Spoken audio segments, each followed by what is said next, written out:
Good afternoon. Thank you, Kevin. And thanks to the chairs of the committee, the new committee, Senator Courtney and Representative McCain, and the entire committee for that matter. I have a few prepared remarks. Then I'm going to turn this over to some of the chairs of the committee and some of the committee members, and I think President Ray and I would be glad to answer some questions if you have some afterwards. I believe this is an important moment for me.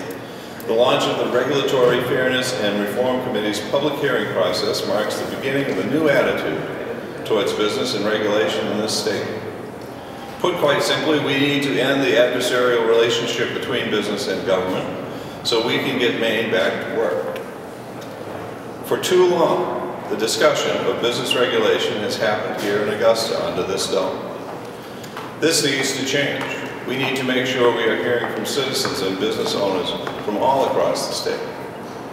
We need to get a better sense of the needs of Maine's business community so that we can do everything we can to reduce the barriers to job creation and to businesses' success.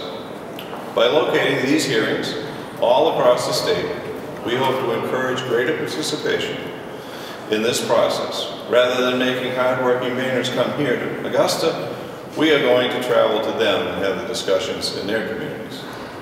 We hear stories every day of antiquated or unnecessary rules and regulations that are stifling small business.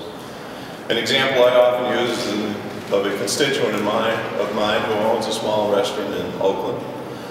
He reminds me every 2 years about election time that he has numerous licenses, numerous fees that he has to pay.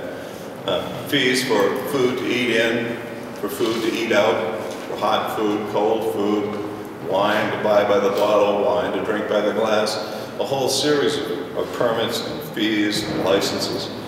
Each of these inspections carries a price tag to not only his business, but also to the Maine taxpayer for the enforcement.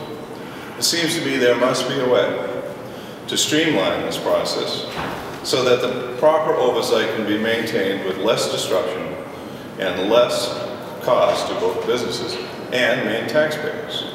We're hearing more and more of these types of stories from our constituents, and through the governor's red tape audit events, we have learned very many details of these types of regulations.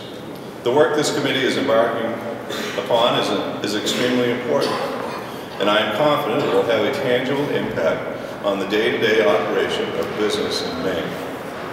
I have great faith in this committee. I think it's a great team of Republicans and Democrats that will work together to help improve Maine's business climate. All of us, Democrats, Republicans, and Independents, were sent here by the voters in November with a clear mandate, and that mandate was to get the economy back into shape.